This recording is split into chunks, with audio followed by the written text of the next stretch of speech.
Bueno,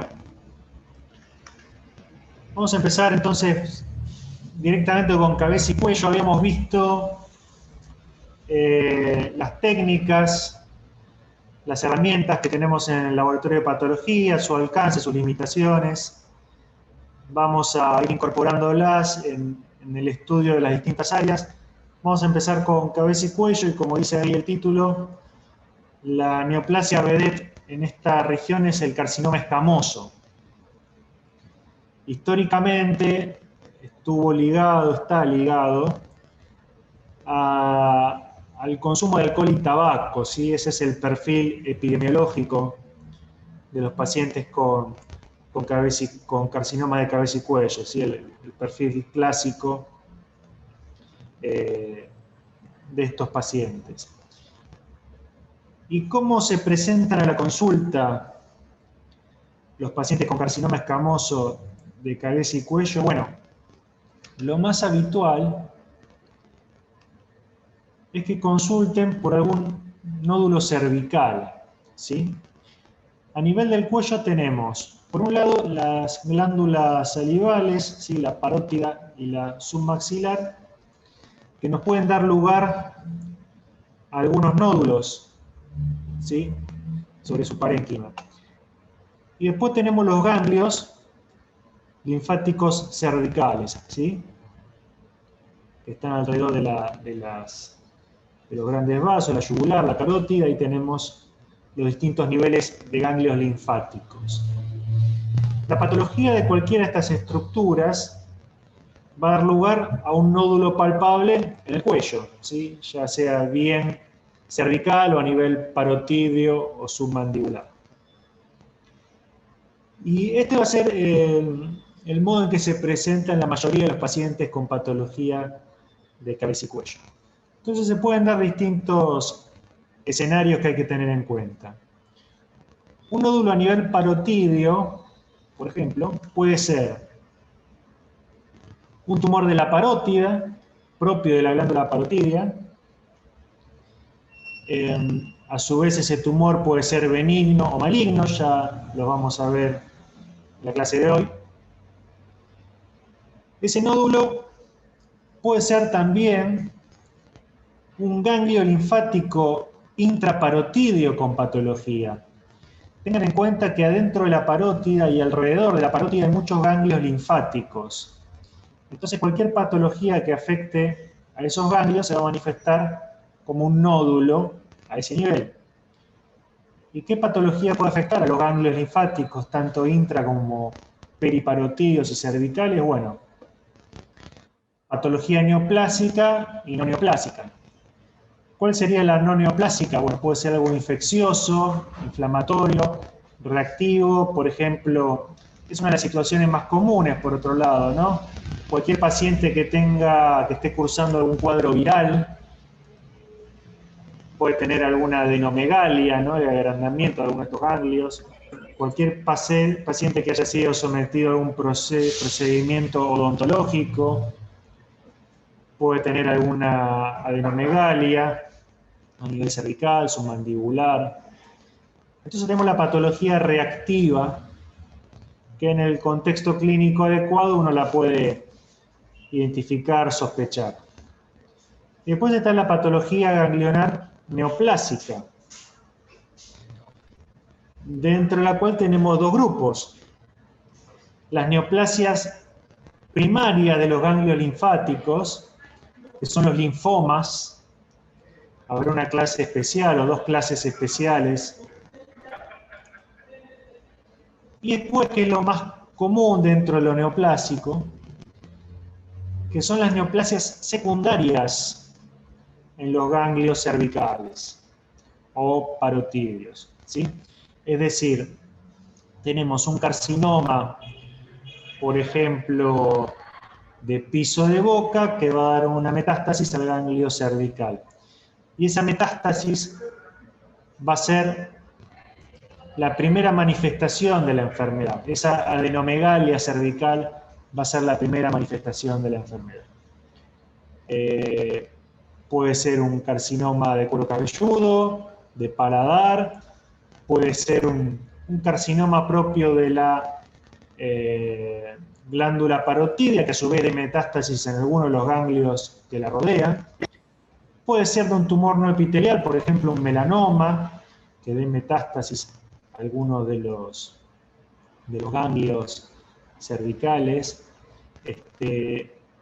Pero bueno, todos estos pacientes, todos estos escenarios distintos se van a presentar con un paciente que va a decir, me salió un nódulo acá en el cuello que me toco, y uno va a tener que evaluar ese nódulo y dar un diagnóstico para hacer un manejo adecuado, ¿sí?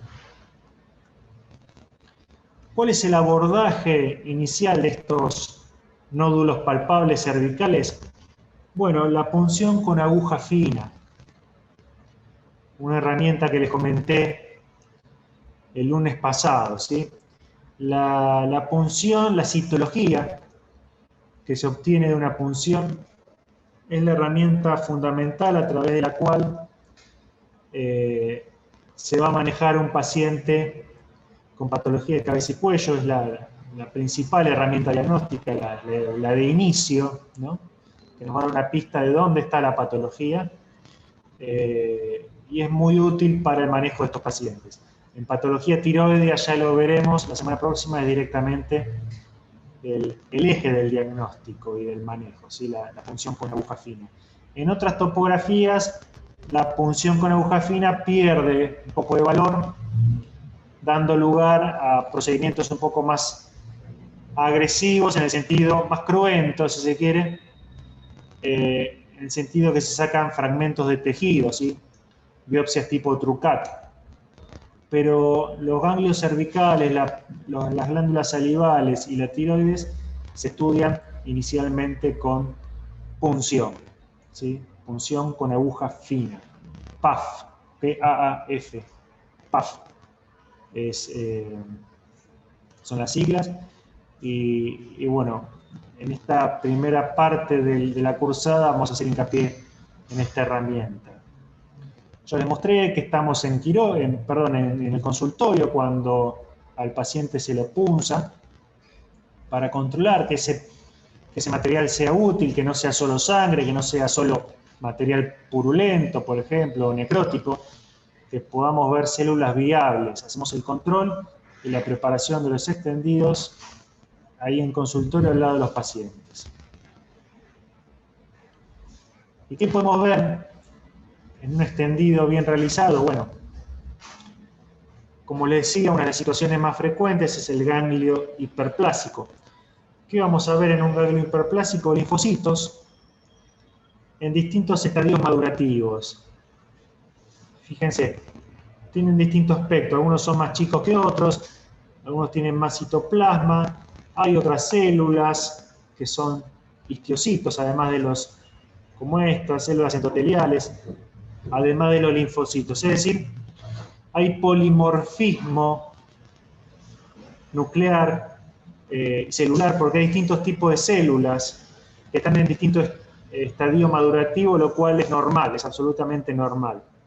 Lo que nos tiene que preocupar cuando estamos viendo una población linfoide es todo lo contrario, que haya monomorfismo, porque significa que hay una proliferación clonal de todas células iguales, ya sean chicas, grandes, medianas, pero todas iguales, que se detuvieron en un estadio madurativo y reemplazaron la estructura normal preexistente, ¿sí? Entonces la heterogeneidad de linfocitos en un ganglio linfático es una buena noticia, porque si no veo otra cosa significa que no hay una metástasis,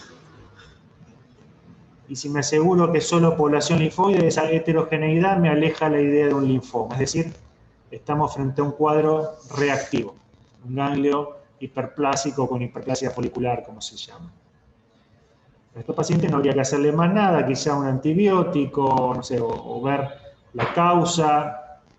Por general tiene que ver con un antecedente odontológico, como les decía, o un cuadro viral, y no hay que hacer más nada. Fíjense, distintos aspectos celulares, distintos tamaños en los núcleos, los citoplasmas. Hay polimorfismo. En contrapartida con un linfoma, fíjense. Esto es un linfoma, acá de células de tamaño mediano a pequeño, pero el impacto visual es que son todas iguales, una proliferación clonal. Fíjense, estas son las células más grandes, parece un linfoma de células grandes.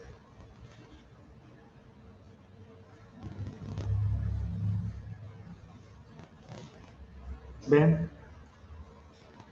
El impacto visual es el monomorfismo.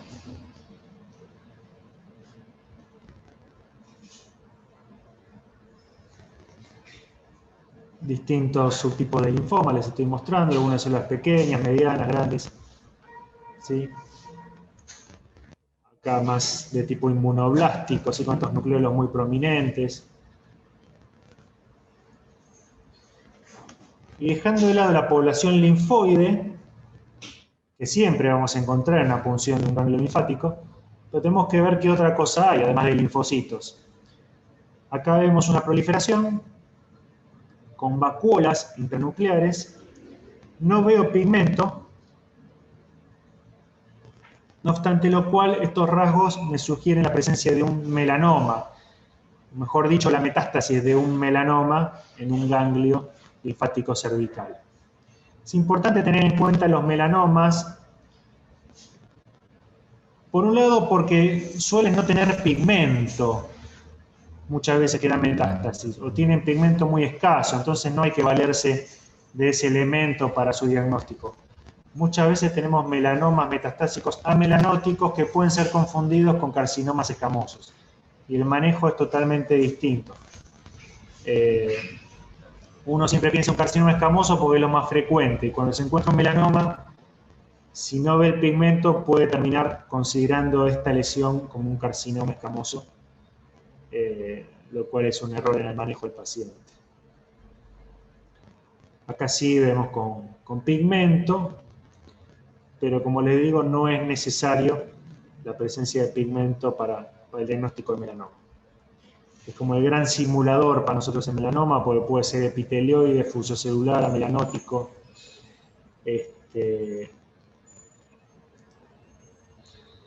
A ver, ¿qué me preguntan? Ganglio hiperplásico normal, una vez que alcanzó la hiperplasia, ¿qué decir para siempre? No, resuelve, ¿sí? A todos nos habrá pasado tener un cuadro viral, tener una neuropatía palpable, se resuelve el proceso infeccioso y el ganglio vuelve a su tamaño, ¿sí? A veces tarda en volver a su tamaño, pero es un proceso totalmente reversible. Bien. Entonces, melanoma para nosotros es un verdadero cuco. Acá tenemos la unidad de melanoma y sarcomas, entonces vemos muchos melanomas de distintos aspectos, distintas presentaciones. Es un diagnóstico que siempre hay que tener presente.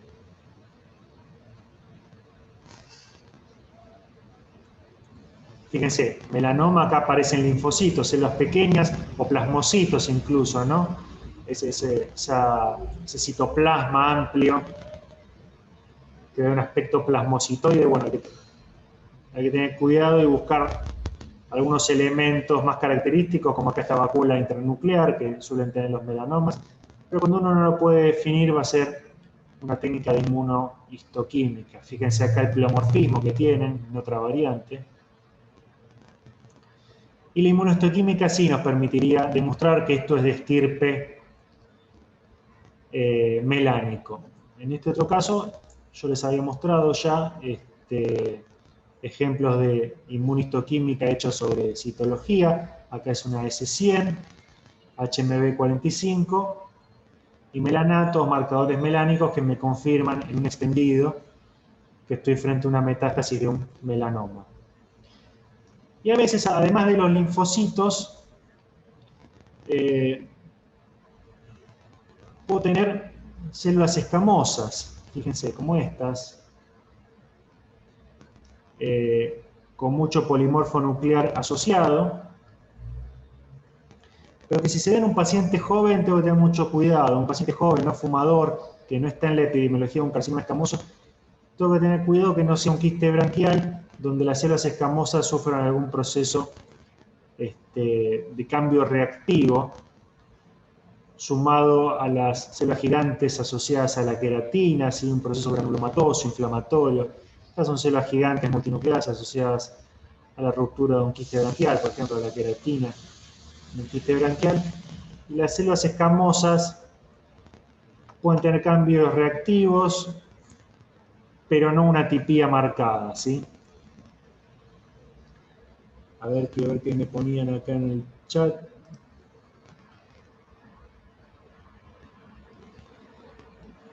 Bien, si me preguntan, imagino cuando hablaba de melanoma, si sí o sí hay que hacer inmunohistoquímica.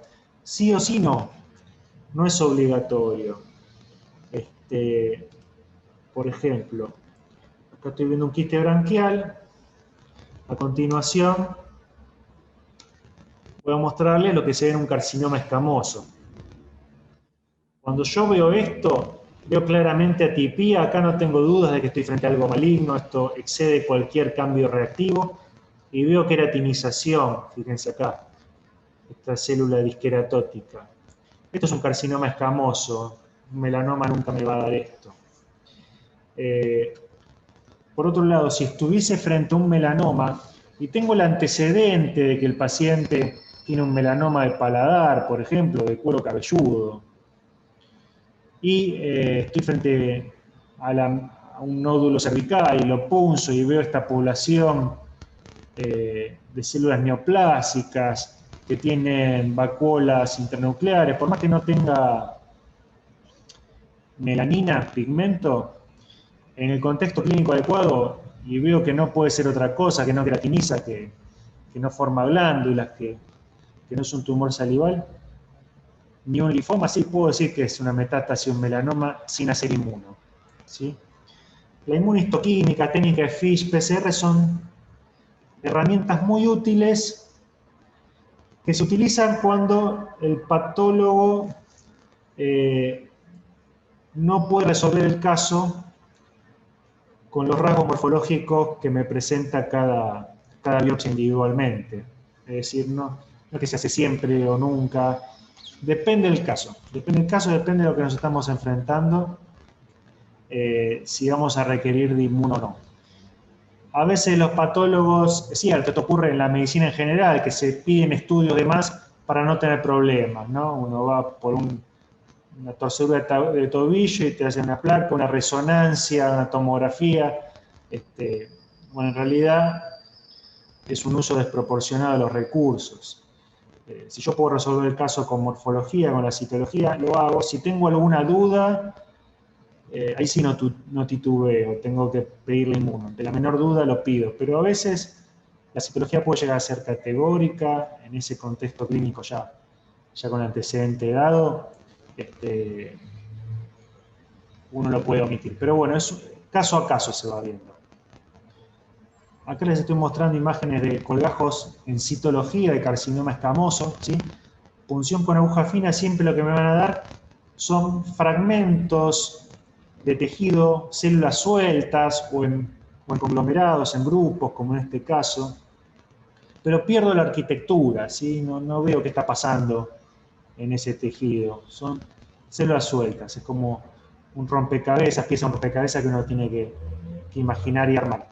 Pero de nuevo, una atipía insoslayable y disqueratosis. Esto es un carcinoma escamoso.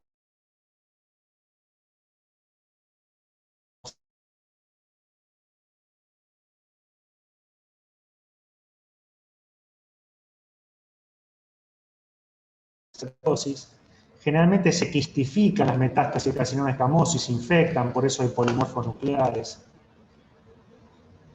Y bueno, entonces con la punción yo puedo decir si un nódulo es neoplásico o no. Si es neoplásico, puedo decir si es primario del ganglio o no, es decir, un linfoma o no. Y si no es un linfoma y es neoplásico, puedo decir más o menos la estirpe, si es un linfoma, si es un tumor salival o si es un carcinoma escamoso. Dentro de las neoplasias, lo más frecuente, dentro de las neoplasias, ¿sí? Lo más frecuente es que sea una metástasis de un carcinoma escamoso de la región de cabeza y cuello. Y ahí entramos en el segundo apartado. El cirujano que hizo la punción va a decirme, bueno, muy bien, este nódulo que punzamos, me lo informaste como metástasis de carcinoma escamoso, pero el paciente no tiene antecedentes.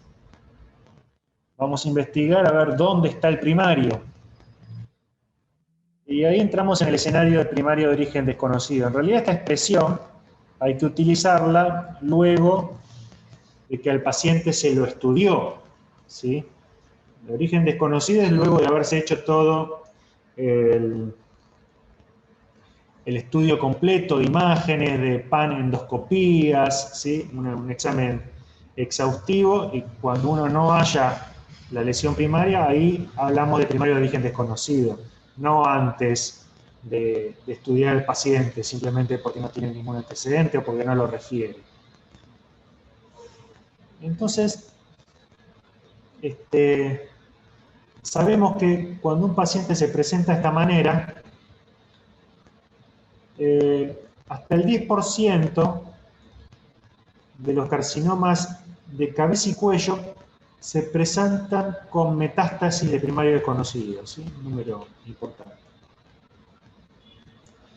¿Y dónde suele estar este primario desconocido luego de haber estudiado bien al paciente? En 3 lugares principales que por lo intrincado de su anatomía no suelen dar síntomas y se manifiestan de inicio con la metástasis. Son la orofaringe, el seno piriforme y el cabo. Y un dato relacionado, pero a la inversa, hasta el 90% de los carcinomas primarios se van a encontrar en amígdala o base de lengua, y hasta el 90% de los mismos se presentan con metástasis ganglionares. ¿Sí? No sé si me sigue. Es decir, estamos en una topografía, la orofaringe, donde la principal manifestación de la neoplasia suele ser la metástasis y no el tumor primario en sí. ¿Sí? Porque no forma una masa ostensible, porque no duele, porque no da síntomas. Y lo primero que encontramos es la metástasis a nivel cervical. Y eso es lo que vamos a estudiar y eso es lo que nos va a llevar al primario. A ver, yo viendo las preguntas. Vamos a repetir esto último.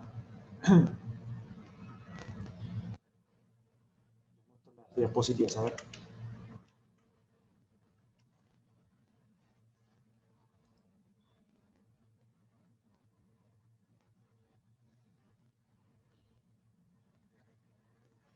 A ver, una situación más sencilla es cuando el paciente tiene una lesión en la lengua y una metástasis cervical.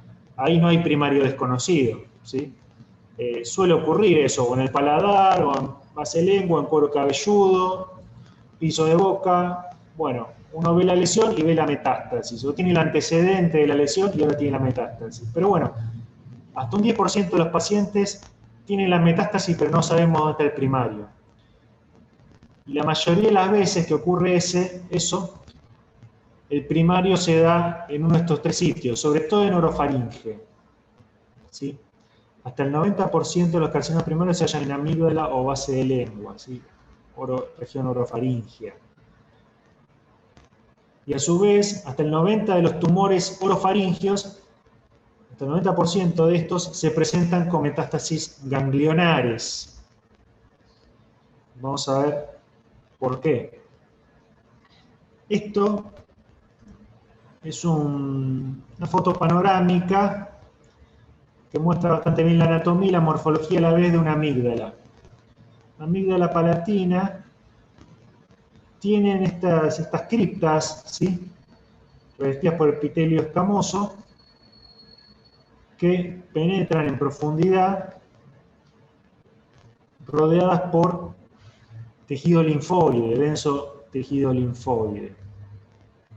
Ahora bien, la inspección del cirujano solo va a permitir ver esta superficie. Lo que está pasando en profundidad de la cripta no se ve, y muchas veces aquí es donde está el carcinoma, ¿sí? Entonces, pasa desapercibido clínicamente y también sintomatológicamente, porque no va a doler Este tumor suele no doler, entonces el paciente tampoco lo ve, ni se lo toca, ni lo nota con la boca, con la lengua. Veamos con más detalle cómo es una cripta amigdalina normal. Fíjense,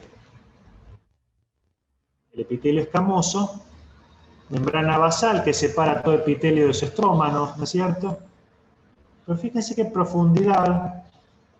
Este límite ya es un poco más difuso. Fíjense, epitelio escamoso, la membrana basal se vuelve fenestrada, cuesta señalarla, porque veo algunas células escamosas que van por debajo de la membrana y muchos linfocitos que están dentro del epitelio mismo.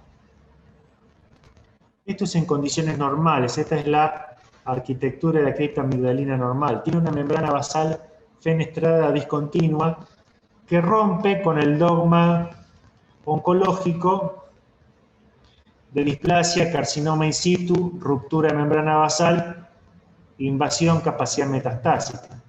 Cualquier lesión neoplásica o preneoplásica que se genere en este epitelio no va a precisar romper la membrana basal para dar metástasis, porque esta membrana basal ya es de por sí discontinua, no hay nada que romper.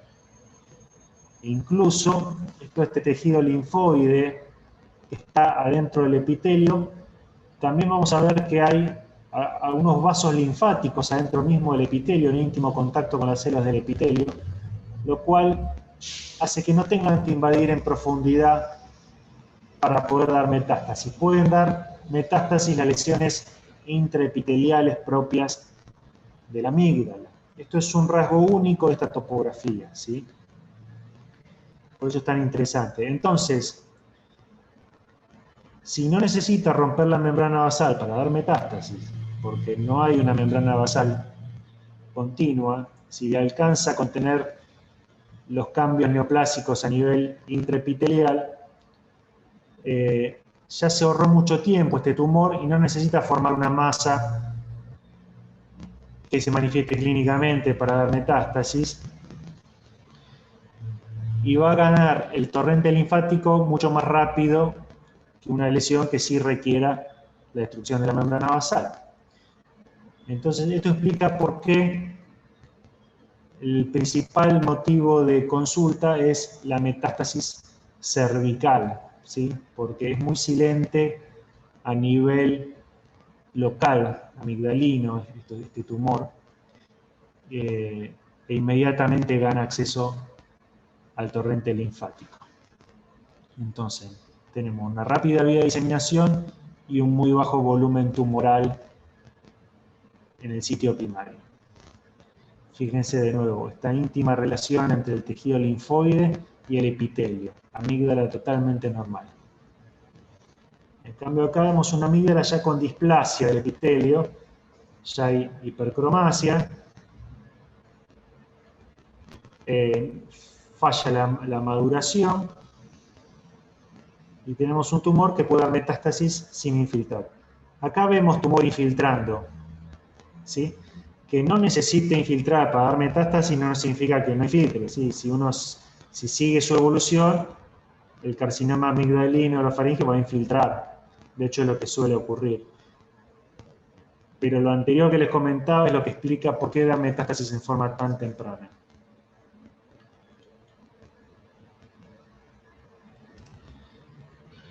Les voy a mostrar, antes de pasar al tercer apartado,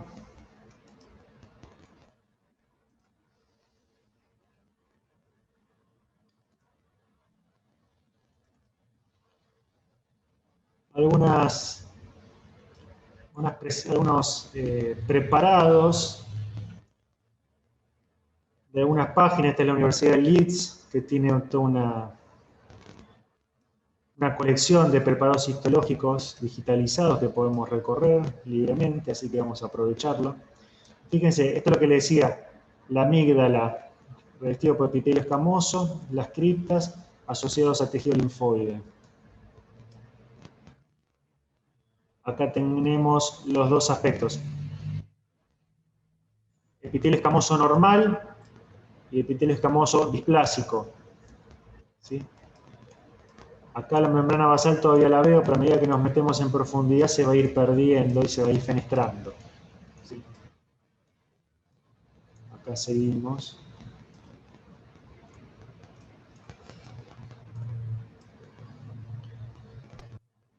Fíjense, todo este recorrido era in situ, pero acá ya infiltra, fíjense acá.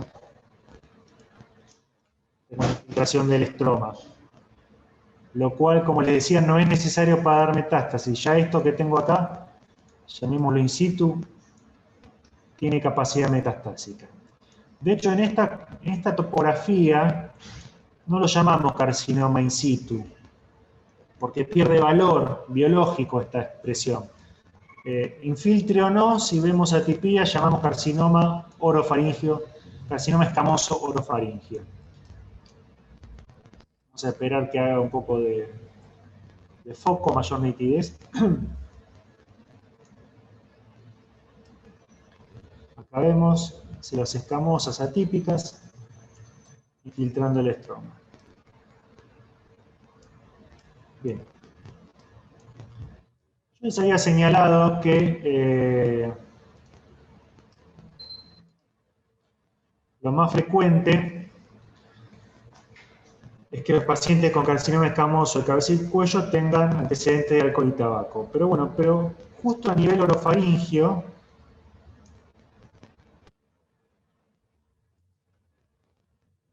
encontramos que la asociación más importante es con el virus HPV. ¿Sí?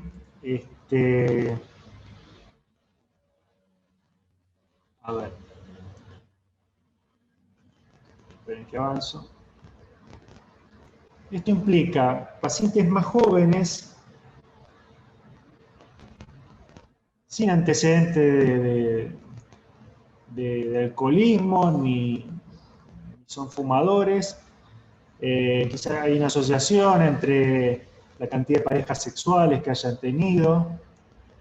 Pero lo cierto es que desarrollan tumores a nivel más frecuentemente orofaringio que en otras localizaciones de cabeza y cuello, que tiene esta dinámica que les comenté, que se presentan en general con metástasis, lo cual en un paciente asociado al alcohol y tabaco suele ser mal pronóstico, pero en estos pacientes HPV asociados, en general, tienen un pronóstico mucho mejor, ¿sí? Independientemente de la presencia de metástasis, lo cual hace que estemos hablando de una enfermedad totalmente distinta en base a su epidemiología, a su comportamiento biológico y a su pronóstico y tratamiento cuando comparamos los carcinomas orofaringios HPV asociados con el resto de los carcinomas escamosos de cabeza y cuello asociados al alcohol y tabaco, ¿sí? Son enfermedades distintas desde casi todos los ángulos, salvo la morfología, que en cierto modo se solapan, no exactamente. Los carcinomas orofaringios tienen algunas particularidades propias que lo distinguen del resto de los carcinomas escamosos, pero ambos son carcinomas de diferenciación escamosa. Bien, para entender el impacto del HPV, veamos un poco cómo funciona el ciclo celular. La célula está en G1, ¿sí? Y para entrar al ciclo celular, para decidir dividirse, tiene que sortear una barrera muy regulada, que es la de las ciclinas. La ciclina es la que permite a la célula entrar justamente en ciclo celular y en división, pero por suerte está siempre bloqueado por la P16. La proteína P16 impide que la ciclina se una al CDK4, logrando así impedir el ingreso del ciclo celular. Cuando quiere pasar a la fase de mitosis, se une al CDK4, fosforila la proteína retinoblastoma, la cual libera el factor de transcripción E2 y se empiezan a generar todas las proteínas, las enzimas polimerasas, distintos factores de transcripción que se necesitan para la síntesis de ADN. Y así la célula entra en fase S. Y entre todas las cosas que se sintetizan está la P16, que sirve como retroalimentador negativo para finalizar la fase S, ¿sí? ¿Qué pasa cuando tenemos infección por el virus de HPV? Tiene una proteína, los HPV de alto riesgo, ¿no? Tiene una proteína, la E7, que fosforila constitutivamente a la retinoblastoma, lo cual hace que la célula entre... ¿Querés que los casos esos que me trajiste hoy te los lleve abajo o los querés ver ahora? Déjamelo. La piel, yo la veo como que está rota, ¿puede ser? Y por eso estoy desgastado. O vos la viste poca desgastada. Bueno, así que cualquier cosa te lo guardo otra vez. Vale, gracias. Bien. Bueno, vamos a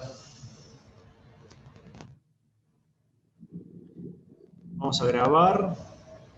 Estamos grabando. Bueno, me preguntan acá por qué el carcinoma escamoso asociado a HPV tiene mejor pronóstico. Por un lado, pues son más radiosensibles, ¿sí? Entonces responden mejor a la radioterapia. Segundo lugar, porque los pacientes en general son más jóvenes y tienen mejor estado de salud previo que un paciente con antecedentes de alcohol y tabaco, ¿sí? Y en tercer lugar, porque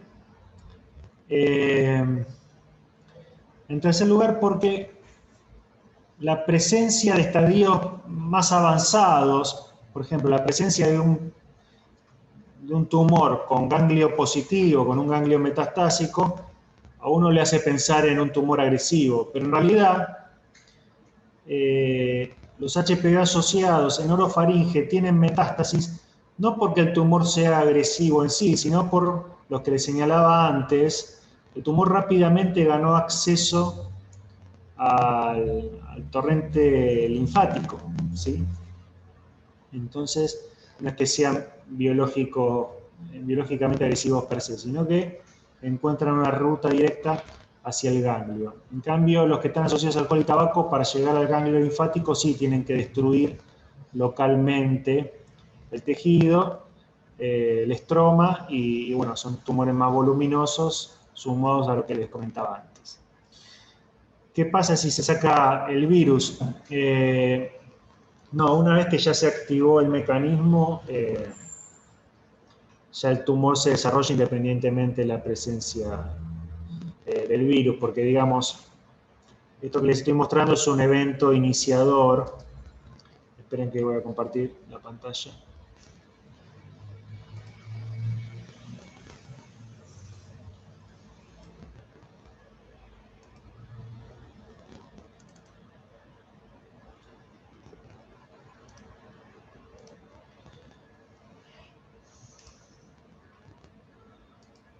Perdón, profe, hay una chica que se llama Luz que está diciendo si la puede aceptar porque se le cortó el wifi.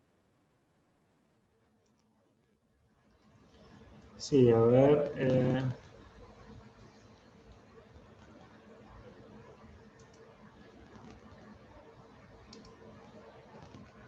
Ahí está.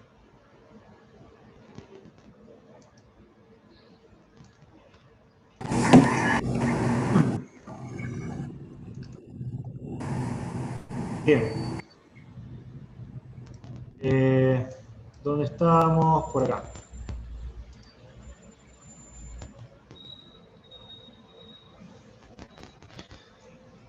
La ciclina, les decía, regula finamente el ciclo celular,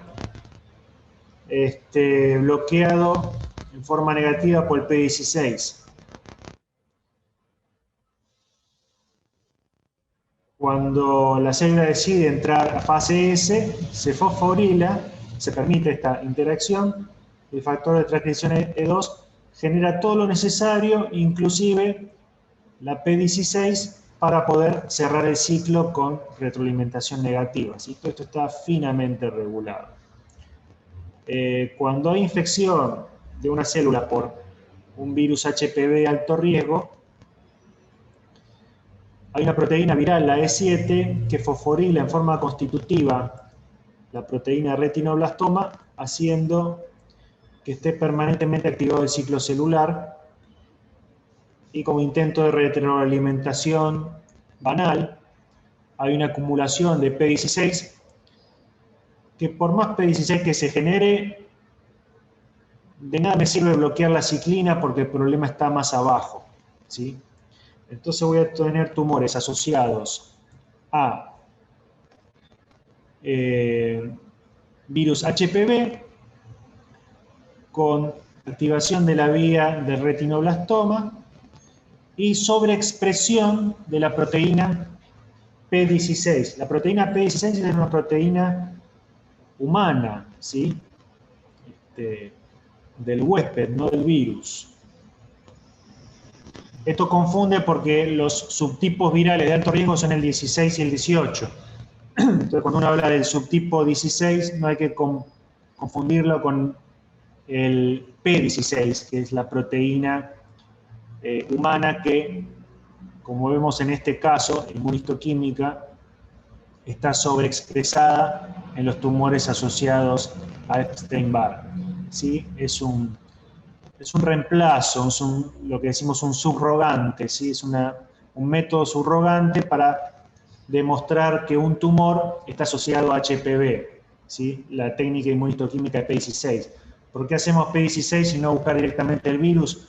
Porque es más engorroso buscar el virus, hay que tener una técnica de fluorescencia, no hay un anticuerpo que permite hacer esto en forma rutinaria, fácil y sencilla. Entonces, hay una gran asociación entre infección por HPV y sobreexpresión de P16.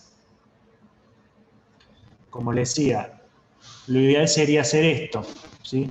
Hacer una hibridización in situ con RNA dirigido a los HPV de alto riesgo, 16 y 17 fundamentalmente, y en caso de estar ese epitelio infectado por el virus HPV, veríamos este precipitado de la sonda, que se une con su complementario, a nivel de los núcleos, ¿sí? De las células epiteliales.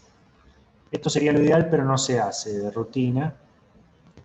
Lo que se hace es, como les decía, el reemplazo por P16.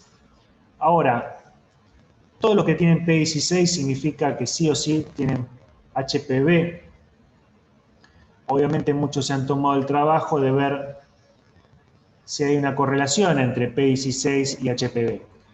Se ve que el 78% de los casos que tiene HPV tiene P16. Hay un porcentaje de casos que son negativos, que son totalmente negativos, pero no el 78% de casos, dije mal. En este estudio encontraron este porcentaje. Pero digamos, hay casos en los que son positivos ambos marcadores, P16 por inmuno y la hibridización de HPV. Hay casos en los que son negativos ambos, que es lo que uno espera. Y hay casos, fíjense esta curva verde, en la que tenemos P16 positivo, entonces uno dice, listo, está asociado a HPV, pero cuando hacen el ISH, la hibridización, vemos que no tiene HPV. Son simplemente tumores que tienen activada la vía del P16. Estos son una minoría, por suerte, solo el 4% de los pacientes. Por eso, en términos generales, seguimos usando el P16 como subrogante, sabiendo, a pesar de esto, que nos vamos a comer un 4% de pacientes que vamos a interpretarlos como HPV asociados y no lo son. Esto es importante porque fíjense cómo anda, cómo la sobrevida de estos pacientes. Está a nivel intermedio entre los que son positivos y negativos, pero tienden a andar un poco peor que los que están asociados a HPV, a pesar de tener la sobreexpresión de P16. ¿Se entiende? Bien. Otra localización Otra localización que podemos tener es el cavum, ¿sí? Y ahí aparecen los que llamamos linfoepiteliomas, donde también está todo mezclado. El tejido linfóide propio de la zona y el epitelio escamoso. Fíjense acá, es muy difícil discernir qué es epitelio, qué es tejido linfóide, y muchas veces usamos inmunistoquímica, ¿sí? Esta es una citocreatina positiva en las células neoplásicas y negativo en los linfocitos. Y al revés, esta es una marcación para linfocitos, en donde me muestra positivo los mismos y negativo a las células neoplásicas. Es importante buscar este contraste porque en el cavum también pueden aparecer linfomas, ¿sí? Linfoma de cavum. Entonces, ante una tumoración en el cavum tengo que demostrar qué estirpe es, linfoide o epitelial. Y los tumores de cavum suelen estar asociados, los carcinomas escamosos de cavum suelen estar asociados a otro virus que no es el HPV, sino el Epstein-Barr virus. Para este sí tenemos un anticuerpo, que es este que nos permite identificar a los tumores asociados a este virus. No solo los carcinomas, también hay linfomas, algunos linfomas de Hodgkin asociados al Epstein-Barr virus. Ya los veremos. Entonces tenemos al HPV asociado a los tumores de orofaringe y al Epstein-Barr virus a los de cavum. Es esto la información que brindamos como, parte de la información que brindamos como patólogos, ¿no? El enfoque inicial, la orientación con la punción con aguja fina, después, una vez identificado el primario, demostrar si está asociado o no a HPV para ver el manejo y el pronóstico. Después también nos ocupamos del estudio intraoperatorio, ya les había adelantado yo el lunes pasado cuáles son las utilidades que también se aplican obviamente a cabeza y cuello, la naturaleza de la lesión, la vehiculización del material, la evaluación de márgenes y estado de los ganglios. Ya habíamos visto los videos, el uso del criostato, lo voy a pasar esto. Evaluación de los márgenes del lecho quirúrgico, es decir, el cirujano reseca la lesión y del lecho quirúrgico nos va dando fragmentos de distintos sitios, bien caracterizados o rotulados. Fíjense, este fragmentito del esófago, esto de base de lengua izquierda, esto de base de lengua derecha, la tráquea. Cada fragmentito de un sector del lecho y nosotros ponemos estos minúsculos pedazos de tejido en el quirostato, lo vamos cortando y nos fijamos si están comprometidos por tumor o no. En caso de estarlo, le decimos al cirujano, por ejemplo, está comprometido el seno piriforme izquierdo, entonces va a ser una retoma de ese sector. Esa es una forma, una estrategia para evaluación de márgenes. Otra es que directamente nos den la pieza quirúrgica y nosotros evaluamos donde nos parece que el tumor esté más cercano al margen. Pero a eso vamos a pintar los márgenes con tinta china, recuerdan. Lo miramos al microscopio y si vemos tumor que está contactando con la tinta china, ese margen es comprometido. Si está a menos de 5 milímetros de tinta china, como en este caso, también, fíjense, la tinta china está acá y el tumor está acá. En realidad no hay contacto, que está demasiado cerca. Esto oncológicamente es insuficiente, se necesita un margen de seguridad para poder decir que uno está cortando por lo sano, ¿no? Y después está la idea de a qué consideramos lesión, no solo los carcinomas invasores, sino también a las lesiones in situ. Si yo no veo invasión, pero veo esta lesión in situ, este carcinoma in situ, que está a menos de 5 milímetros del margen, también le voy a sugerir al cirujano que amplíe ese margen. Lo mismo aplica para la displasia de alto grado. ¿Sí? Que no llega a ser un carcinoma in situ, pero sí hay anomalías marcadas en más de la mitad del epitelio. Hay que tener en cuenta que cuando uno retrae, cuando uno reseca el tejido, o el cirujano extirpa el tejido, las fuerzas elásticas que mantenían distendido al tejido se relajan y se genera una retracción. Entonces, cuando el patólogo habla de 5 milímetros, en realidad esta lesión in situ estaba a 10. ¿Sí? Este fenómeno hay que tenerlo en cuenta. ¿Sí? Sumado a que luego de la fijación en formol hay mayor retracción, ¿sí? 2 milímetros adicionales, por lo cual cuando hablamos de 5 milímetros en términos reales estamos hablando aproximadamente 1 centímetro. Bien.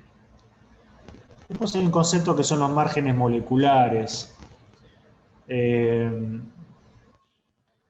Vemos a veces histológicamente los límites libres, pero si uno hace el estudio mutacional de esos márgenes ve que hasta la mitad tienen mutado el P53.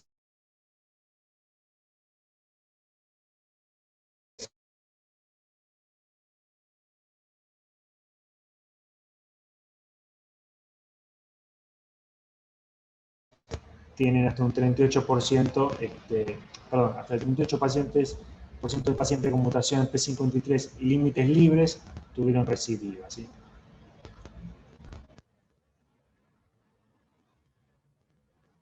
Esto del margen quirúrgico es muy importante porque estamos en una topografía, les había comentado, lo pueden imaginar, de una anatomía muy intrincada, donde es muy difícil obtener márgenes quirúrgicos adecuados. Entonces, los cirujanos se esfuerzan al máximo para resecar toda la lesión, lo cual va a ser un factor pronóstico muy importante, ¿sí? la obtención de límites libres. El gran aliado en la patología de cabeza y cuello es la radioterapia, ¿sí? Para completar, consolidar las áreas donde estuvo más cerca el tumor del margen de resección. ¿Sí? Otro factor de recidiva, aparte de los límites, es el patrón de invasión. A veces el carcinoma escamoso crece de este modo, digamos,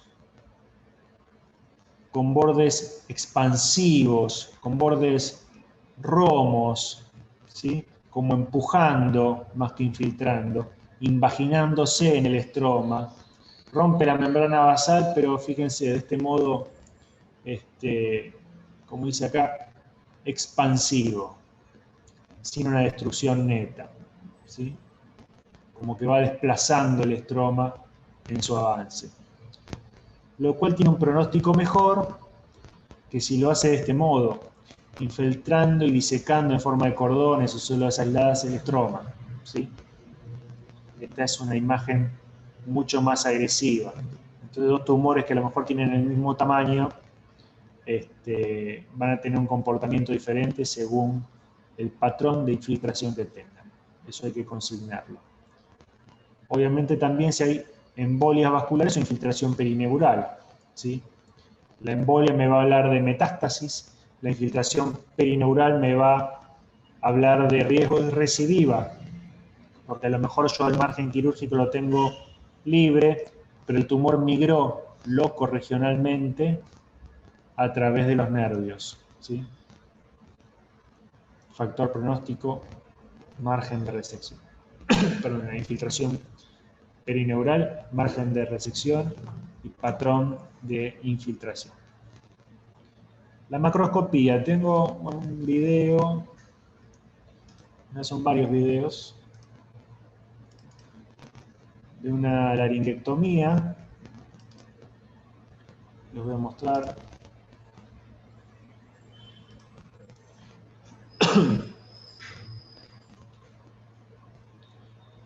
La pieza, ¿sí? Ahora, voy a arrancar esto. Esta es la pieza, esta es la epiglotis, está como acostada, esto es vaciamiento de ganglios. Esta es la tráquea, glotis, la estoy viendo desde atrás, ¿sí? Al abrir voy a ver a nivel de las cuerdas vocales, de la glotis, de la subglotis, el tumor. Fíjense, todo esto blanquecino es el tumor a nivel medial y lateral derecho. Tengo el tumor y una pieza de la laringectomía total. ¿Cómo proceso esto?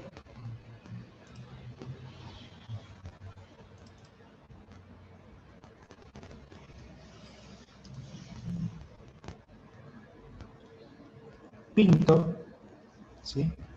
Pinto con tinta china todos los lugares por donde pasó el bisturí del cirujano. Y eso microscópicamente me va a hablar de los márgenes de resección. Donde haya un margen comprometido, tengo que topografiarlo bien y probablemente sea un sector donde se vaya a realizar radioterapia y consolidación. Una vez pintado, bueno, todo esto lo describimos, le podemos sacar fotos, un dibujo, un esquema para orientarnos.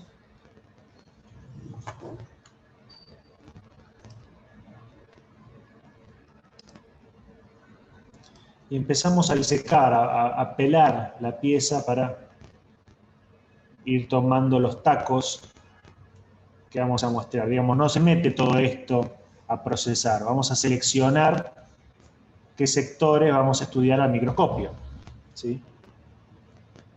Entonces vamos a disecar, se quita todo el vaciamiento cervical. Generalmente viene con la tiroides esto también.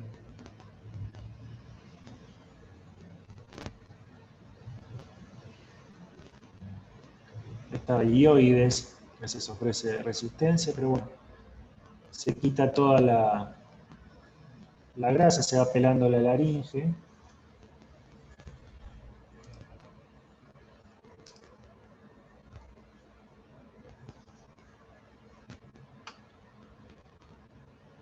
Ahora del cartílago se pega la laringe del cartílago.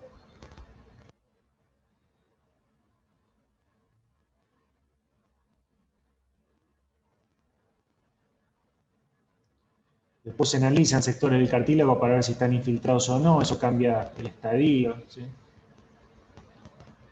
La extensión local del tumor. ¿Cuál estaba? A ver.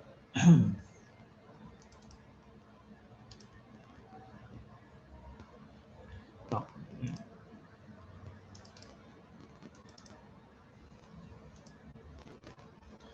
Acá ya está pelada la laringe sin el cartílago y vemos la lesión a nivel medial lateralizada hacia la derecha. Acá están las cápsulas que voy a utilizar para ir poniendo los distintos sectores que yo quiera muestrear. Ahí vemos el tumor. Fíjense acá. El tumor que infiltra acá la pared laringea hasta lo que se continúa luego con el cartílago, ¿sí? Tumor localmente bastante agresivo. Y después estudio el vaciamiento cervical. Tengo que ver cuántos ganglios hay y si hay alguno metastásico o no. Son como pequeños garbanzos o lentejas los ganglios. Acá vemos uno. Tiene aspecto normal. Así lucen los ganglios una vez disecado. Pero acá, cuando uno palpa, percibe, ¿no?, si hay un ganglio aumentó de tamaño o no, indurado. Acá había uno. Fíjense a la hemisección, vemos que es un ganglio con un nódulo blanquecino que es la metástasis, ¿sí? Es una metástasis ganglionar, un carcinoma escamoso laringio en los ganglios cervicales. Este es un ganglio normal. Bien, para tener una idea de la macro de esto.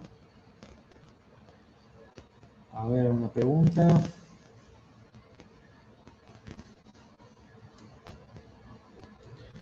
No me quedó muy claro los criterios que se usan para definir el perímetro de resección de una lesión neoplásica. ¿Cómo se sabe que es el foco primario de neoplasia y no una metástasis dentro del mismo órgano o tejido?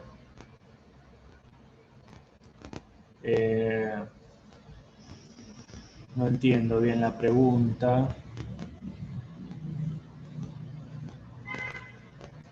No, perdón, no entiendo. Esperen que vuelvo. ¿No?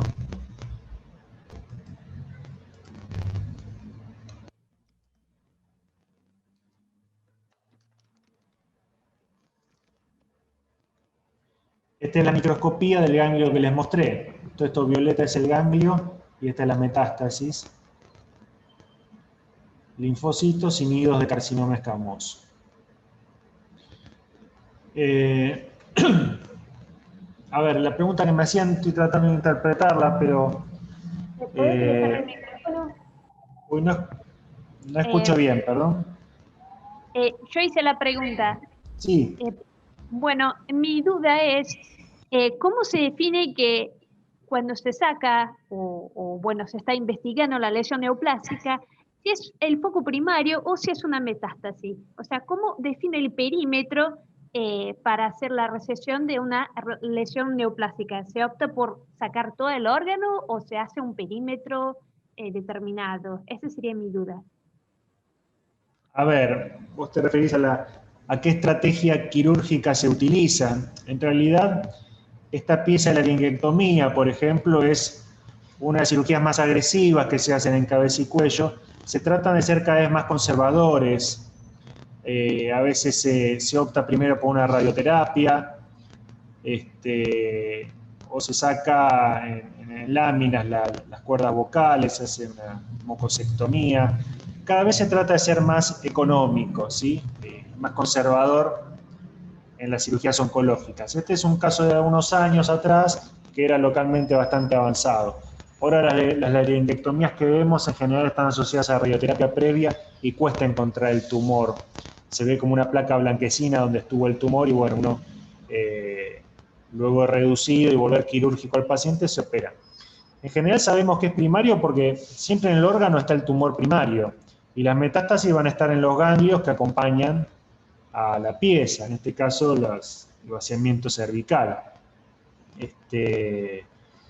Y el alcance de la cirugía se define previamente en base a imágenes, y a todos estos pacientes se les hace previamente una resonancia, una tomografía, la laringoscopía para comprender el alcance de la lesión y cuánto hay que resecar.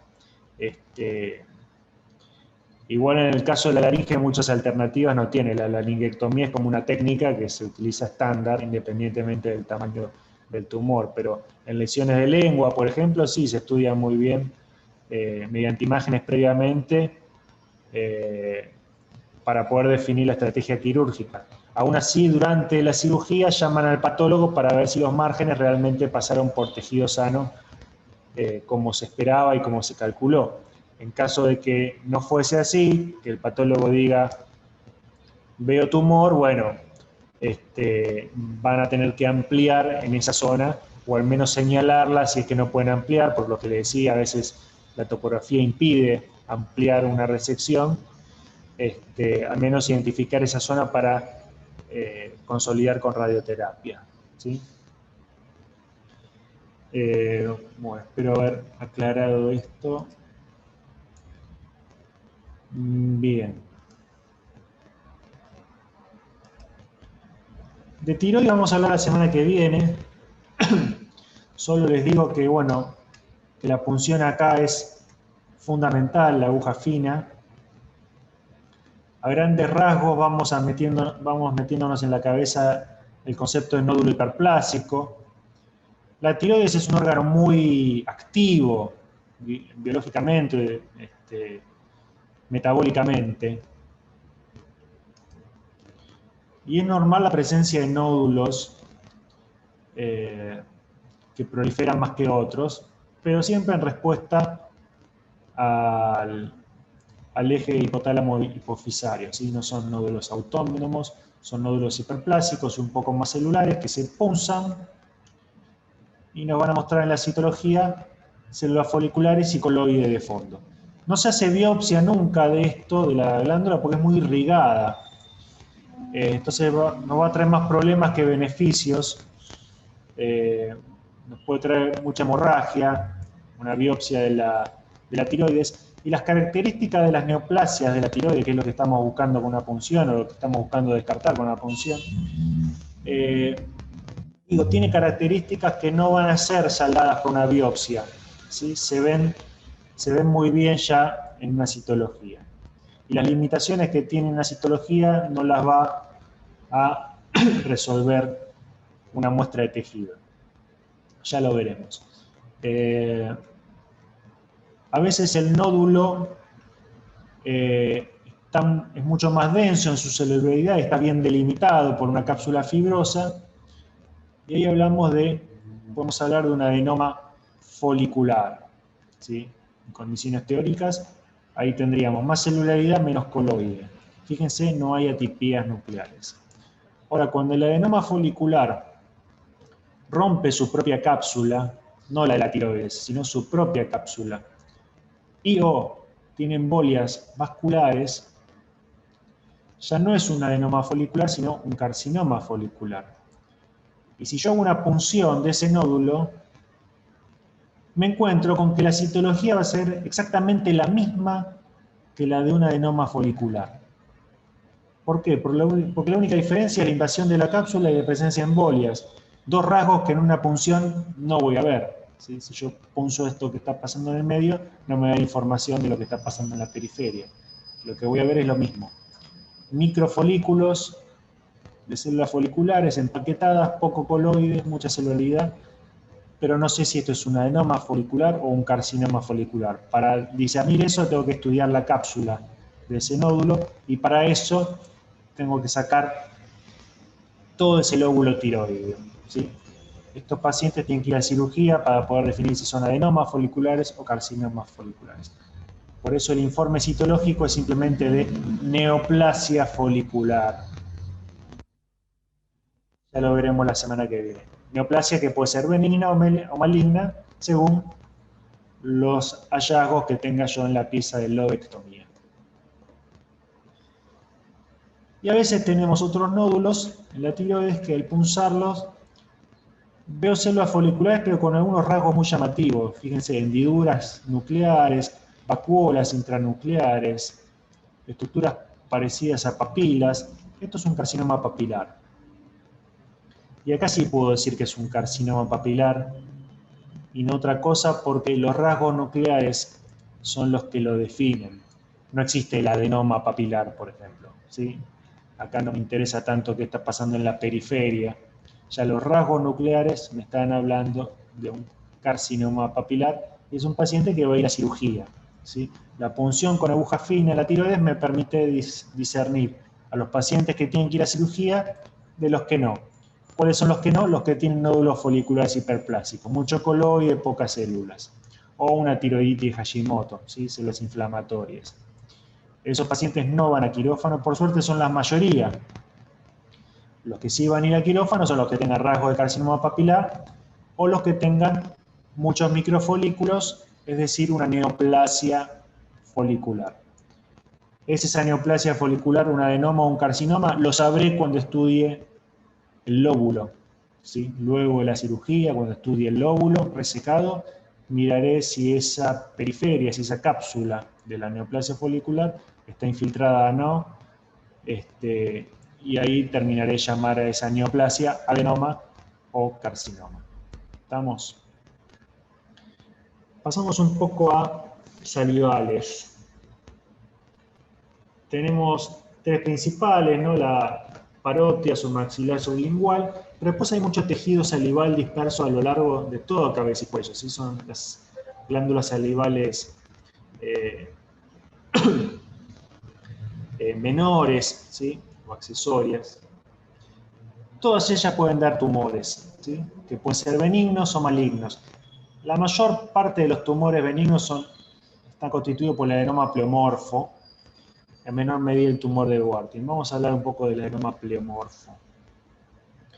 Y después los malignos, voy a tomar como ejemplo el adenoide quístico, el carcinoma adenoide quístico, acá, que puede ser de grado bajo, intermedio o alto, ¿sí? Es uno de los más frecuentes. Pero fíjense, hay una lista enorme de tumores benignos y malignos. No me voy a meter en esto. Adenoma pleomorfo. Como les dije, la mejor herramienta para nosotros es la punción con aguja fina.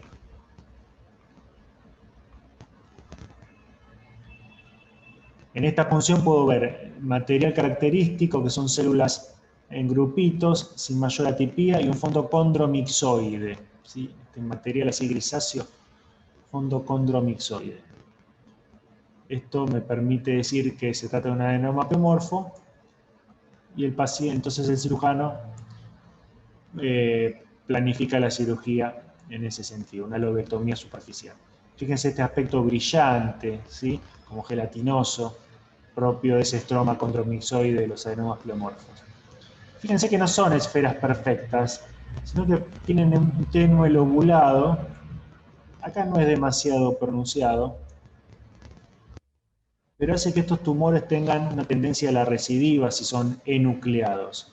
Por eso es importante que lo saquen con todo el lóbulo, no enuclear el tumor, por más que sea considerado benigno, porque va a dar a la recidiva. Histológicamente lo que vemos es una alternancia de células epiteliales y mioepiteliales, ¿sí? Que es la estructura básica de la glándula salival, ¿sí? Del ducto de la glándula salival, tiene células ductales rodeadas de células mioepiteliales. Bueno, eso se reproduce en esta neoplasia. Y las células mioepiteliales lo que hacen es esta matriz condromixoide, ¿sí? Son células que están capacitadas para generar membrana basal, estroma fibroso y matriz condromixoide. Acá vemos este aspecto bien cartilaginoso de la matriz. A veces también hay otras metaplasias, como ser metaplasia adiposa.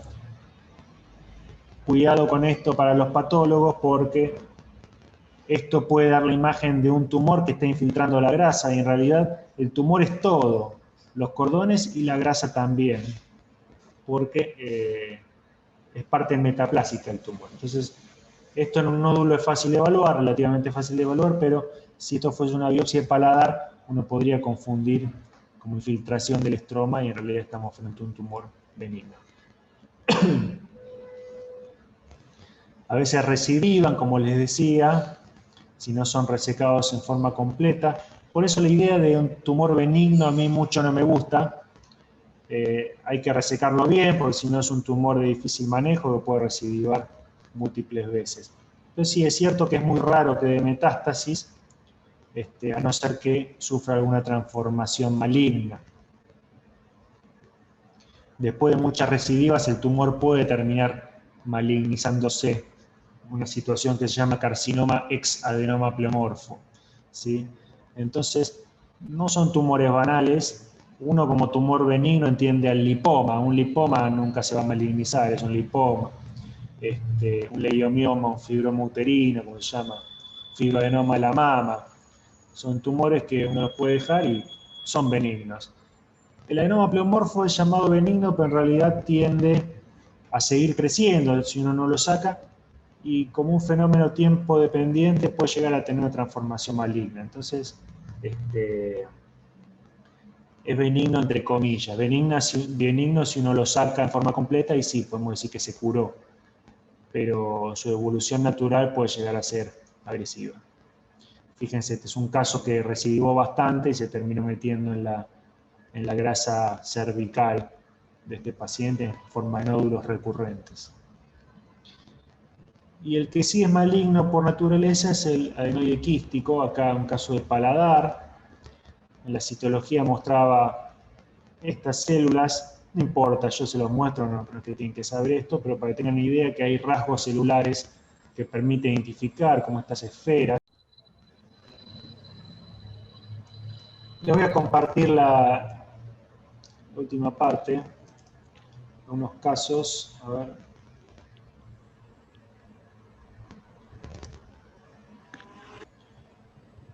Fíjense.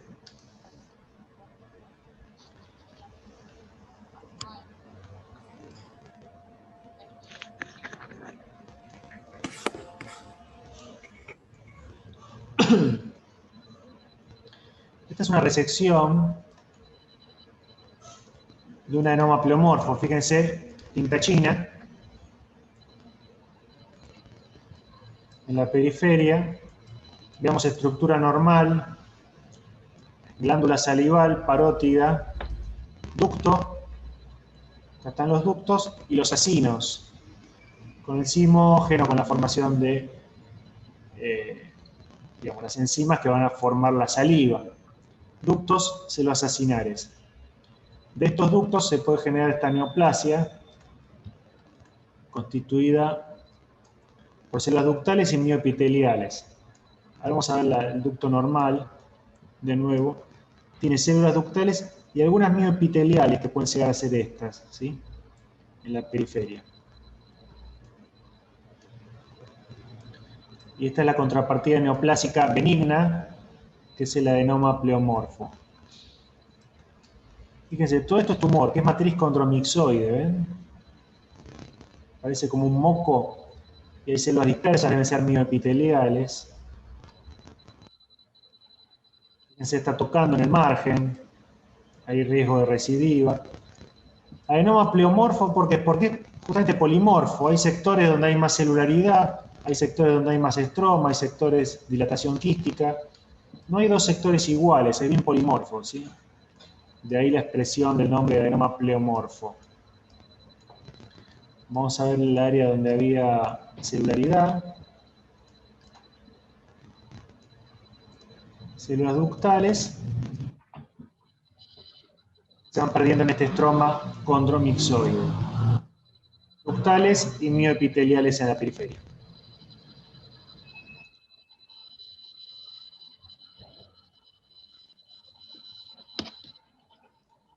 Bien. Adenoma pleomorfo, uno de los tumores más frecuentes de las glándulas salivales, de la parótida en este caso. Fíjense, casi ocupó todo el lóbulo, ¿sí? Es todo tumor. Muy interesante que les señalaba antes, fíjense, metaplasia adiposa.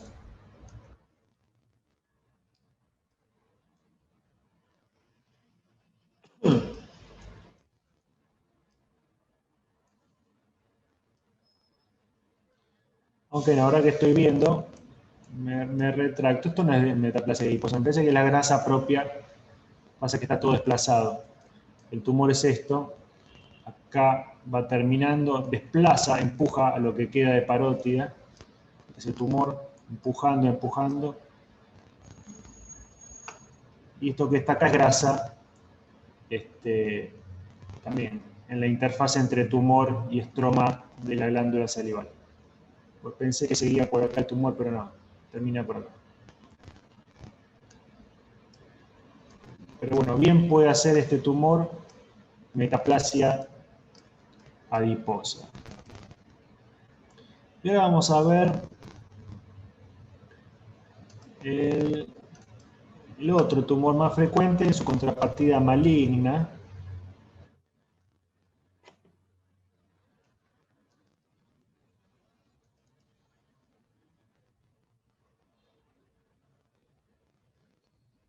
Es el adenoide quístico.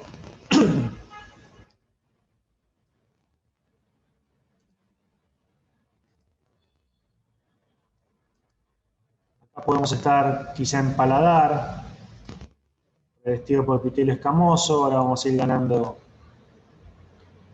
nitidez. Epitelio escamoso, no queratinizante del paladar. Subyacente tejido salival, ¿sí?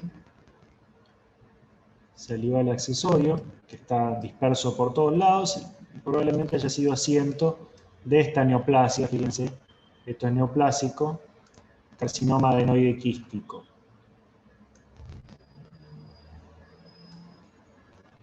Que tiene un patrón característico que se llama patrón cribiforme, pues parece como si tuviese agujeros los nidos, como si hubiese sido acribillado.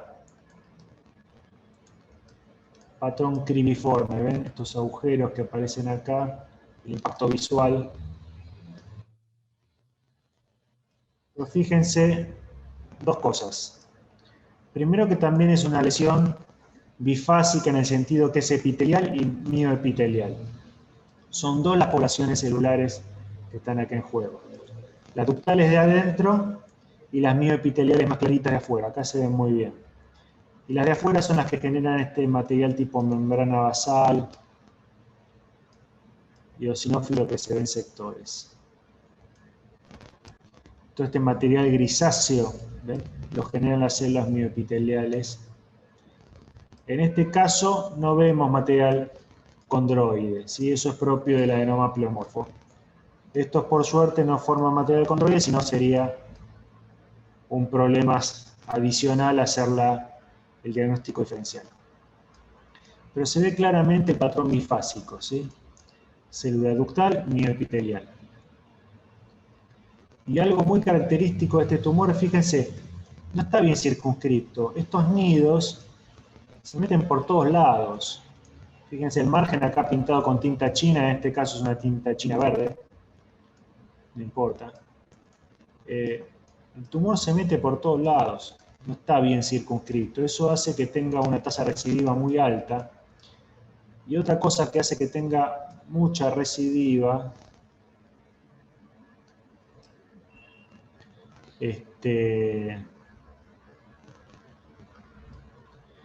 es esto.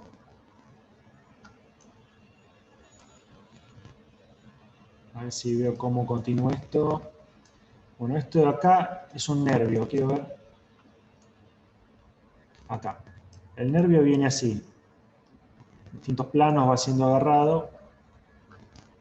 Esta es una estructura neural, un nervio periférico. Acá no está infiltrado, acá tampoco. Pero en este corte de más abajo sí. Está totalmente infiltrado por estos cordones. Es prácticamente una regla que el carcinoma adenoide quístico genere infiltración perineural, lo cual hace que estos tumores sean altamente recidivantes y lo cual conlleva una morbilidad y una mortalidad elevada. Lo que tienen es que son muy indolentes. A lo mejor estos pacientes pueden llevar a la muerte al paciente, pero estos tumores pueden llevar a la muerte al paciente, pero luego de 25 años, ¿sí? Pacientes que sufren múltiples cirugías. Y cuando dan metástasis, suelen dar metástasis, pero no tanto a los ganglios cervicales como hacen los carcinomas. La conducta de un carcinoma es dirigirse primero hacia los ganglios locorregionales. El carcinoma adenoide quístico tiene una característica diferente en ese sentido, en esa dinámica de diseminación, porque tiende más a dar metástasis a los pulmones, a los huesos o al cerebro, incluso he visto. Salteando las estaciones ganglionales, ¿sí? Se comporta en su diseminación en forma más parecida, si se quiere, a un sarcoma que a un carcinoma. Ya iremos viendo estas cosas. Bueno, quería que tengan algunas imágenes de los tumores más frecuentes, del rol de la punción en el abordaje inicial de estos pacientes, del rol etiológico del HPV en los carcinomas orofaringeos, en la dinámica particular que tienen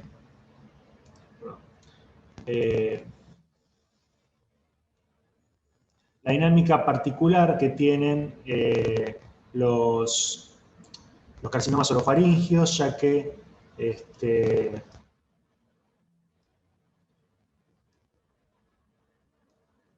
hay unos rasgos anatómicos únicos, ¿sí? Que le permiten diseminarse rápidamente a los ganglios sin que esto implique un peor pronóstico. Bueno, todo eso que les comenté, cómo interactuamos nosotros con el cirujano en quirófano para evaluación de márgenes, cómo hacemos el procesamiento de una pieza de la linguectomía. Bueno, les mostré un poco las herramientas adicionales como la inmunistoquímica, ¿sí? Y E16 sobre todo, y Epstein-Barr virus. Y bueno, más o menos, otra cosa importante son los rasgos pronósticos que evaluamos, ¿sí? Además los márgenes, la infiltración perineural y el patrón de infiltración. Bueno, no sé si quieren hacer alguna pregunta. Chat, ¿estamos bien? Sí, yo tengo una pregunta. Sí. ¿En el adenoide quístico también se ocupa punción con aguja fina? Escucho muy bajo, estoy con el parlante, a ver. En el adenoide quístico... Sí, que no, en el adenoide quístico también sí. se ocupa punción con aguja fina, ¿o no? Sí, en realidad... Porque ahí me fijé y habían preparados enteros, ¿no? O sea, los que mostré. Estos preparados que les mostré últimos del adenoma pleomorfo y del adenoide quístico son piezas quirúrgicas de resección, ¿no? Ya vemos el tejido con la arquitectura. Esas piezas quirúrgicas previamente tuvieron o bien una biopsia en general. Si está en el paladar se puede hacer una biopsia, pero si están en glándula parotidia, el abordaje inicial es una punción con aguja fina. Yo, cuando hago la punción, no sé con qué me voy a encontrar. No sé si me voy a encontrar con un ganglio hiperplásico, con un linfoma, con una metástasis escamoso, con un adenoide quístico o con un pleomorfo. Yo hago la punción a un nódulo, ¿sí? Y de ese nódulo me puede venir todo este tipo de información que va a impactar en el manejo del paciente. Hay rasgos citológicos que me permiten hacer el diagnóstico de carcinoma adenoide quístico, ¿sí? Como los que les mostré rápidamente, a veces se ven como algún material cilíndrico esférico tipo membrana basal, no está ese fondo mixocondroide de los adenomas pleomorfos. Hay rasgos que permiten diferenciarlos y orientar a un diagnóstico previo a la cirugía, ¿sí?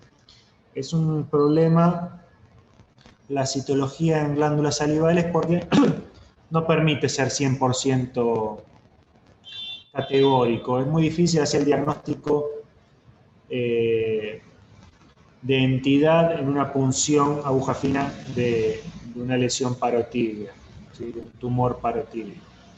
Decir que es una metástasis de melanoma se puede, que es una metástasis escamoso se puede, incluso podemos hacer inmuno sobre eso. Pero los tumores salivales, vieron que yo les mostré 2 listas de tumores benignos y malignos, son un montón. Y casi todos están hechos con los mismos componentes, con células ductales, mioepiteliales y su estroma asociado. Entonces se da una superposición muy grande de los rasgos de un tumor y de otro, cosa que limita mucho la función, la utilidad de la punción citológica. Pero cuando todos los rasgos están presentes, cuando el caso es de libro, sí tengo chance de decir, bueno, estoy frente a un adenoma pleomorfo o estoy frente a un adenoide quístico, por ejemplo. Pero sí, no es el 100% de los casos, lo cual nos trae problema con los cirujanos porque el cirujano quiere que le hagamos diagnóstico de certeza antes de ir a cirugía. Y muchas veces no podemos y simplemente le decimos compatible con un adenoide quístico, pero hay que verificarlo en el estudio de la pieza, ¿sí? Y bueno, no es una limitación propia del patólogo, que la podemos tener.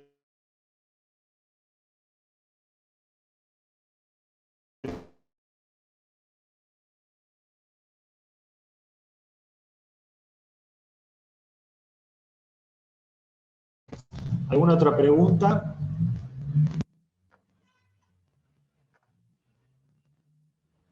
Hola, te pregunto algo, nada que ver, con respecto al programa. Hay Sí. muchas cosas en el Robbins que nada que ver con oncología. Rinitis alérgica, otitis, que estaban en el capítulo de cabeza y cuello. ¿A eso le damos bola? No, a ver. El libro Robbins es un libro de patología como, digamos, como estudio de las enfermedades. Es una descripción de los procesos patológicos. El enfoque que yo le voy a dar es también la descripción de los procesos patológicos, pero se va a solapar mucho con la disciplina patología, la especialidad patología, ¿sí? Nosotros no recibimos muestras de rinitis, de resfríos, entonces no es un material que yo les pueda ofrecer. Entonces, la materia va a girar en torno al material que reciben los patólogos. Por ejemplo, en Uriburu hay todo un capítulo sobre arteritis y infarto de miocardio, pero bueno, es importante, eso léanlo, sépanlo, fíjense los cuadros, es importante saber qué es lo que está pasando en una placa de ateroma cuando un paciente se infarta. Pero yo no tengo material para mostrarles eso porque los infartos no se biopsian. Hay muchas patologías que se diagnostican sin necesidad de un patólogo, ¿sí? Mucha patología infecciosa, patología vascular. Entonces yo voy a girar en torno a lo que tenemos material, fundamentalmente el oncológico, pero también patología inflamatoria que va a ser de piel, vamos a ver de pulmón, vamos a ver de riñón, ginecológico, de mama. Pero no, digamos, es imposible que se sepan todo del Robbins. Hagan foco en lo que vamos viendo nosotros en las clases y bueno, el resto acompañen con... Está bueno que acompañen con el Robbins para ver si hay coincidencia con lo que yo les voy diciendo. En realidad yo lo enfoco desde otro ángulo, ¿sí? El Robbins no habla mucho de tratamiento, no habla mucho de cómo se abordan los pacientes, técnicas de diagnóstico, nuestras herramientas. Es otro enfoque. Pero bueno, nada, no es que esté bien ni mal. Lo ideal sería tener tiempo para leer todo. Yo prefiero encararlo de este modo. Así que bueno, les voy a preguntar yo lo que... Yo, profesor, tengo otra duda, tiene que ver con respecto a la pregunta que hizo mi compañera, si, no tanto en resfrío, pero ahí explica la mayoría, muchas más neoplasias de las que vimos así detalladamente. Saber, o sea, hay que saber a esa profundidad, o también nos vamos enfocando con lo que usted hace profundidad y ahí vamos estudiando. A ver, yo tengo acá...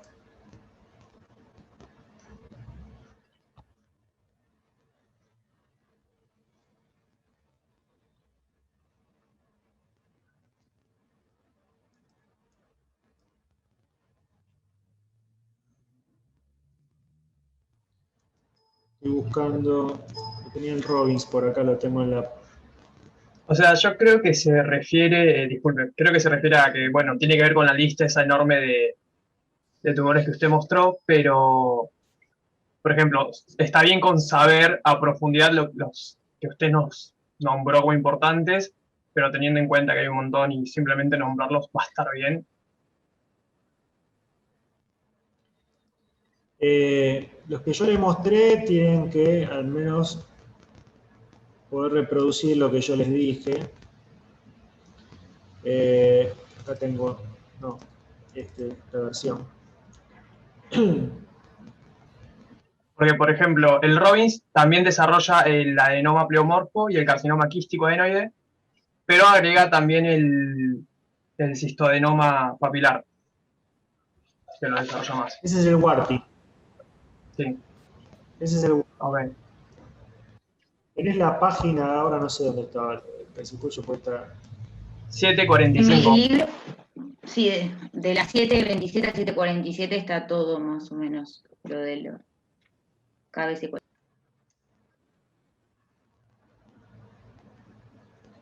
A ver, déjenme, porque hay que decir la misma edición, a ver la que tengo acá. Esto del mama. ¿Qué capítulo es? Pues tiroides está dentro de lo que es endocrino. Creo que casi pollo está luego. Es el capítulo 16. 16. Claro, pero de la novena edición, esa la que usted tiene ahí es la décima. Ah, esta es la décima. Vamos por la novena, tengo las dos. Esta es la novena, pero creo que está medio resumida esta que tengo acá.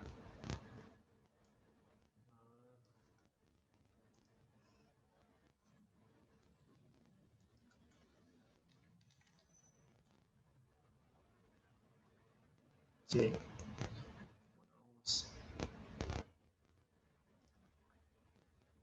Capítulo 10.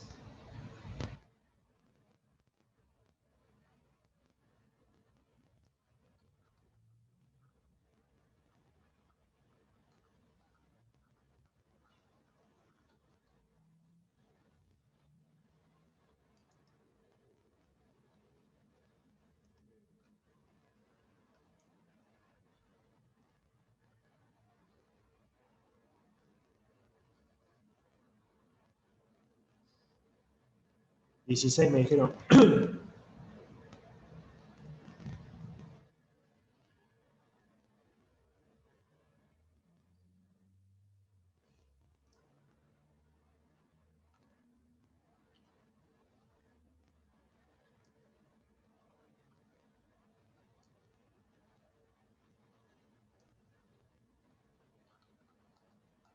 Después pulmón creo que viene. Sí, en esa edición a partir de la página 730 empieza el capítulo de cara y cuello. Cabeza, perdón.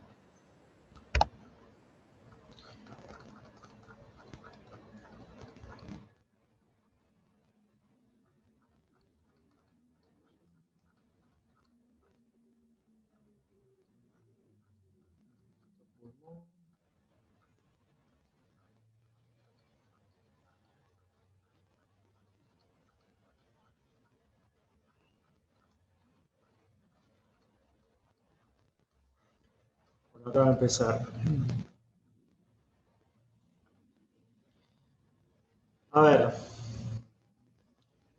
toda esta parte de vías respiratorias altas está asociado más que nada a procesos infecciosos, inflamaciones.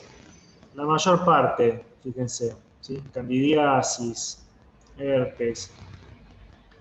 No, dentro de las neoplasias salivales la diferencia que veo es el warting. Yo no les hablé, es uno de los tumores benignos más frecuentes también. El segundo después del adenoma pleomorfo. Y acá toma el carcinoma mucoepidermoide en vez del adenoide quístico. En realidad en nuestro medio es más frecuente el adenoide quístico que el mucoepidermoide, pero bueno, este es un libro estadounidense. Depende de las series, a veces está primero el adenoide quístico o el mucoepidermoide, el tema es que son los dos más frecuentes. El adenoide quístico yo prefiero mostrarlo porque es el que tiene más rasgos de malignidad. El mucoepidermoide a veces parece un quiste, un mucocele, y bueno, didácticamente no es tan atractivo, pero el carcinoma adenoide quístico prácticamente siempre tiene esa infiltración perineural que les mostré. No, a grandes rasgos, algo que noté que no hace mucho hincapié el Robbins es carcinoma orofaringeo asociado a HPV. ¿Sí? Habla en términos generales, alcohol y tabaco, lo que les señalaba. Acá está, aumentado la incidencia del HPV en personas de menores a 40 años. En negro un poco más o menos lo que les decía, ¿no? La localización en amígdalas. Pero bueno.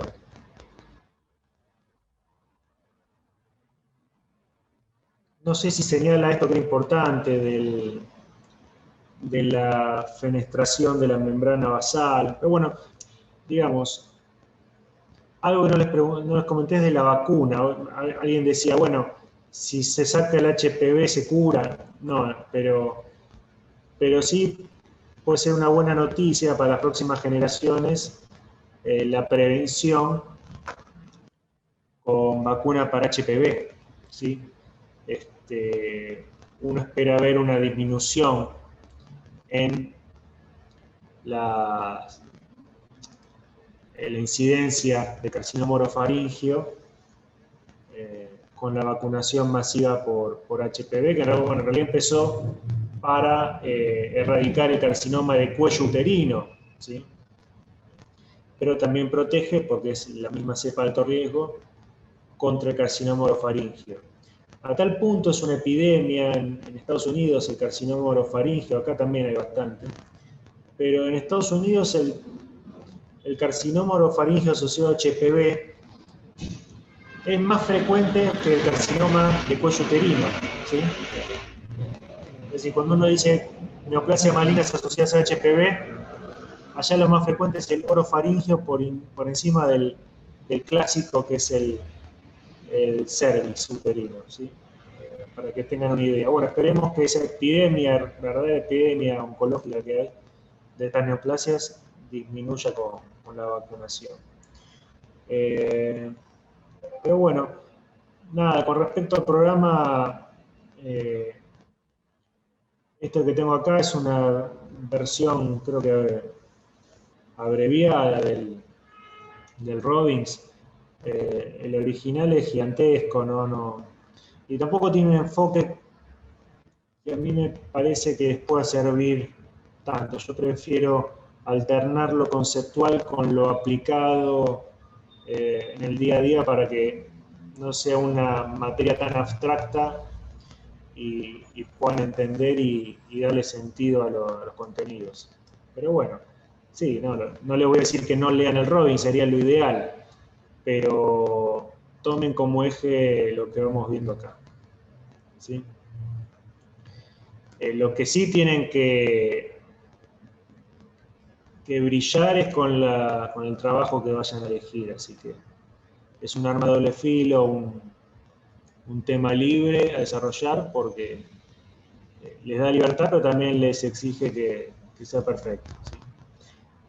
Así que bueno, si no hay más preguntas, seguiremos contactando por mail o bueno, la semana próxima que vamos a dedicar a tiroides en forma completa. Muy bien. Bueno, ahora les comparto la clase que grabamos y a ver, hay una pregunta más. Bien. Muy bien, bueno. Entonces será hasta la próxima, hasta el próximo lunes. Gracias. Chao, gracias. Adiós. Profe, gracias. Gracias. Chao, muchas gracias. Nos vemos. Muchas gracias. Adiós.